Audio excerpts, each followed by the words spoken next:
Guys, welcome back to HDG Cars, and as you can tell from the last time, I've cut all my hair off just because it was getting a little bit annoying. My name is Abdul, and I am part of the HDG Car team. Right, let's get into the video. This video is about petrols, diesels, hybrids, electrics, mild hybrids, plug-in hybrids, and every single thing.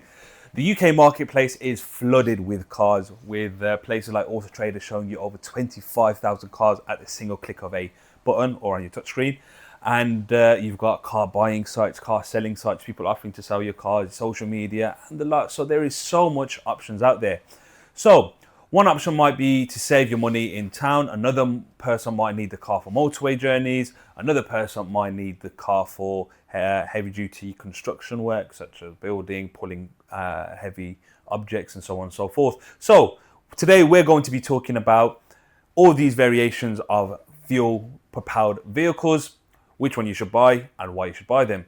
So we'll be breaking down every major type of car, explaining the pros, explaining the cons, and showing you why the full hybrid system is probably the best overall for most of the population. So there isn't actually a single powertrain that is perfect for everyone. Everyone has different needs, everyone has different choices.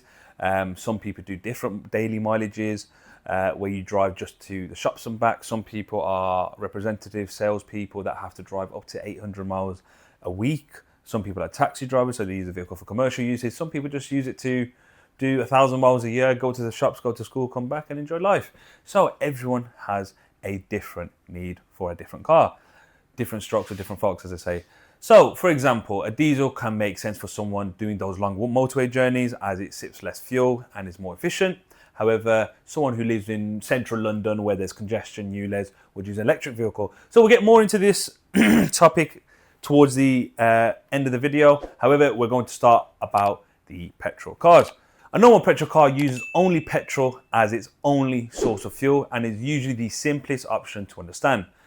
Petrol cars are generally smooth, quiet, and suitable for the shorter everyday journeys. What do I mean by that? So if you're just going to the school, doing the school run, just going to the shops 3 miles away, the occasional motorway run, and or going anywhere from 30 miles within the radius of your house, that's where you'd want to have the petrol car. So they also tend to cost less than their hybrid counterparts. They're the cheapest vehicles on the market. Petrol is the cheapest fuel out of the 3 biofuels available to you. And again, like I said, the hybrid, the electric versions of the same exact vehicle can always cost a little bit more. You also don't have to worry about charging. However, the compromise on this is that the fuel consumption can be a little bit more compared to its diesel and or hybrid counterparts, and especially when you're doing a lot of traffic journeys, stuff like that, that's where petrol cars probably aren't the best for you. Also, anything above a 1.6, such as a 2 litres, 2.5 litres, 3 litres, especially the petrol, can prove to be really expensive in the long run, especially when it comes to fuel economy. Cold weather and heavy traffic can sometimes affect the vehicle depending how you use it. And petrol cars can be a sensible choice for low annual mileage. Petrol cars can be a sensible choice for those daily drivers, especially mothers that are picking up their kids from school, going to the shops and back, and that's their kind of daily or weekly routine. Right, let's get into the diesel cars and why you should buy one. So diesel cars typically tend to be bigger in the engine size, so they start from 1.4 and above. You very rarely see a 1 litre diesel, and generally people like to buy the 1.9 diesels, the 2 litre diesels, and the 3 litre diesels. Now, why would someone buy a diesel, especially being in the West Midlands where there's a lot of congestion charges in different cities? Why would someone do that? So, for example, you're a salesman, you're a taxi driver, you do 800 plus miles a week, you do a lot of motorway journeys, then the diesel car is perfect for you. They offer good torque, nice sporty feel, a really relaxed drive, especially on long journeys, and they can deliver absolutely beautiful fuel economy, especially on the motorway. Now, the cons of a diesel car and why they're not good for short journeys is that because they are a heavier fuel, they burn a lot less efficiently and they cause carbon buildup and soot. Now, what that means for those who do small journeys, it means that the vehicle can have a DPF issue, it can clog up, and the car can feel lumpy, and that can cost you thousands and thousands of pounds. However, for those motorway journey drivers and so on and so forth. It is an excellent vehicle. That's why you'll always see trucks are diesels, these tow cars are diesels, towing cars, anything commercial, you see a diesel vehicle. So that would be a sensible option for someone like that. Going back to the problems, modern day diesels do not enjoy repeated short journeys. Components such as the DPF, and the engine can't reach their temperatures correctly, so therefore they can't burn properly, and over time this can cause a lot more wear and tear. Again, we see a lot of them coming with block filters, open injectors or closed up injectors, and these can cost thousands of pounds. So if you do have a diesel car and you only do short journeys, my recommendations are highly recommend take the car for a motorway blast, make sure you get nice and high in the rev ranges, and make sure those cars get a little bit of a beating. Diesel cars were made for that, so please do that. Right, let's get into the mild hybrid cars. So this is where HDG Cars bread and butter cars are. Priuses, hybrid Estimas, generally the Japanese hybrid variants. However, the Germans have now clocked onto the market and have made their own hybrids as well. So a mild hybrid is basically usually a petrol or diesel car that has a small hybrid battery that also helps propel the car forward. Now, the reason people do this is to increase the MPG, decrease their carbon footprint, and a plethora of reasons. So the good thing about hybrid vehicles, it helps the car pull away a lot more quicker, gives the car more power, and it also allows the car to actually recover some of its energy while it's braking and while the engine is coasting. The driver does not need to plug the vehicle in. This is what it means by mild, and the battery charges itself from the wheels spinning, from the engine driving, and so on and so forth. So the experience almost feels identical to driving a normal automatic car. You won't feel much difference. However, there are some disadvantages as well. More parts mean more things can break down. So you do have a lot more electrical components in the vehicle, and these can sometimes prove expensive to buy. So please ensure you do your research when buying the right vehicle. Fuel savings can be relatively small, especially on the German hybrid variants. However, on the Japanese hybrid variants, everyone knows some of the most economical cars in the world. A mild hybrid can improve smoothness and efficiency. However, with having more parts in the car, that means more things can go wrong. So that's the benefits and the cons. Right, let's talk about a full hybrid vehicle. So this is your PHEVs, which means your plug-in variant. So these are cars that have a battery that's usually bigger, that you can also plug in and charge the vehicle, and that allows you to drive the vehicle in full electric mode for X amount of time. So these cars, you've probably seen them on the road, especially companies like to buy them. They are perfect for those short drives, small commutes, and everything in between that. They aren't especially good for long journeys because most of these plug-in hybrids can only give you about, although the brochure might say they give you 300 miles or 100 miles or 80 miles, most of them give you about 20, 30 miles max. So if you live about 5 miles away from work, there and back, it is the perfect option for you. Plug it in, it costs you a couple of quid to charge it overnight, and you're good to go. So that's the benefits of the full hybrid. However, the cons, like I just said, if you're doing long journeys, motorways, you're doing more than 30 miles a day, you're not really going to see much of the benefit. You know, you're going to have to keep plugging in your vehicle. You'll be in that, you know, once the battery dies, you basically got a normal diesel petrol vehicle, and you've still got more components to go wrong. So it can also be wasted if you aren't buying it for that specific reason. Another reason a lot of people buy these, especially companies, is it's tax efficient.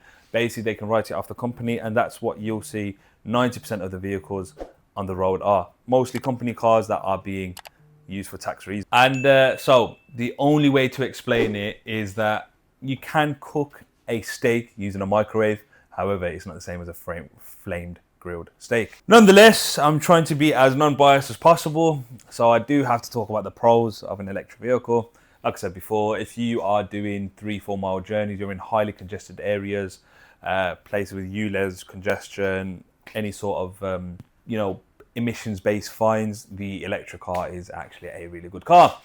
It offers instant acceleration.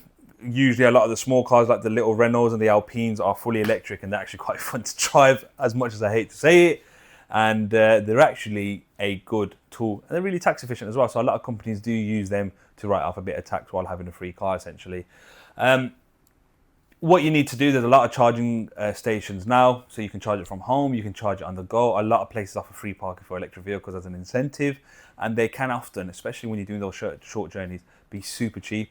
I know someone who's got an electric vehicle, 15 quid is costing them weekly, and they're doing about 200-300 miles, so it does work, unfortunately, as much as I hate to say it.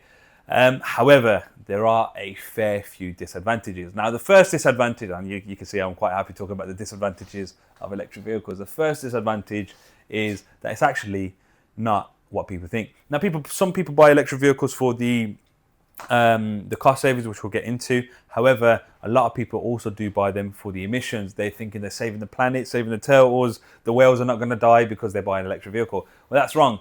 A lot of electric vehicles need to be on the road for more than 15 years for the emissions that the battery causes being made to be cancelled out by the opportunity cost of not having a petrol vehicle.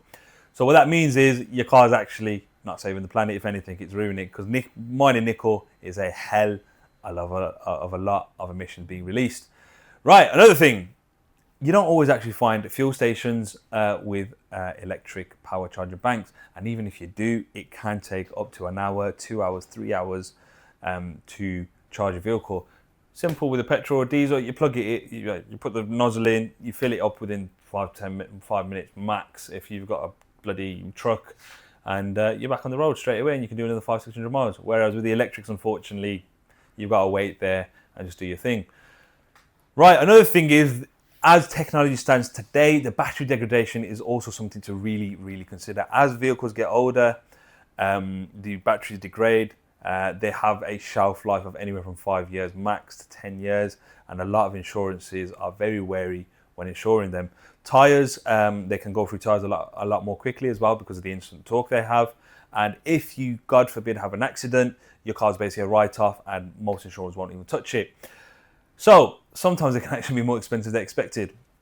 Another thing we need to also be worried about is the depreciation. For example, we'll talk about the Porsche electric market. Porsche electric cars at one point were going for £20,000 to £30,000 over retail. The Porsche Taycan was going on for about 100 grand, some of them, and now you can buy the exact same car a year later for £25,000. So someone's lost about 40 to 60 grand buying them. So, as much as I hate to say it, electric cars are here to stay, and they actually do have a very good use if you are doing those short journeys. However, if you're doing long journeys, do not buy them unless you're doing it for tax efficient reasons. Now, before we go, we're going to talk about a new technology that Toyota are definitely investing in, and I believe is the future of vehicles, and that's the hydrogen-powered cars. So hydrogen-powered cars are basically cars that have hydrogen fuel cells inside, and when they combust, they produce something called H2O, which we all know as water. So hydrogen combusts with the air and the fuel, and bonds with the oxygen and makes water, which is also really good for the environment. Unfortunately, with hydrogen-powered vehicles, the technology is completely not there yet. A lot of the uses at the moment are just on large construction sites where the hydrogen fuel cell vehicles are not going out of sight. And in theory, they combine some of the convenience of petrol and the smoothness of the electric to make a hybrid of the two. Again, you just gotta wait, guys. As of today, hydrogen vehicles aren't a big thing. It is a very niche option, and it wasn't something I'd recommend at the moment. I don't think you can even find a fuel station properly, and if you do, you've probably got to travel miles and miles away. So, that being said, we're just going to talk about HDG Cars and why we recommend the mild hybrids and why we sell them. So, for everyday buyers, the 4 hybrid is the easiest compromise. You get petrol, so you get the petrol, which means you can just fill up your car if you need to go. You've got the electric pack to boost the car, to allow you to get that MPG. Some customers, especially the Prius, can get up to 100 MPG. You get the smoothness of electric, you get the low speed of efficiency of electric as well, but you don't get the drawbacks of the charging points and worrying if your car is going to die on the road. So combining the both is the best of both worlds. It's not a perfect car. Again, it is a jack of all trades but a master of none. However, a jack of all trades is sometimes better than a master of one. So saying that, I'd recommend the Prius as we do at HDG Cars, and that is the end of this video. Right, and the last car that's the talk of the town, the fully electric vehicle. So a fully electric vehicle means that the vehicle does not have a traditional fuel-propelled motor inside that propels the vehicle forward. It means that it has a battery, and the battery turns the wheels, a bit like a toy car basically. So essentially use a battery which powers a motor, and that motor spins the wheels, and then you get a electric vehicle. So it produces no gas emissions, and offers instant acceleration. So you've probably seen the Tesla videos outside beating Ferraris and Lambos off the line. But yeah, that's just how it is. So again, those cars do have their use. However, as being a little bit of a car enthusiast, we don't like them. So essentially, guys, we have 4 or 5 variations. Double check why you need it and let us know. So if you're looking for your next car, please visit hdgcars.com and please do like and subscribe, and we'll see you in the next one. Thank you very much, guys.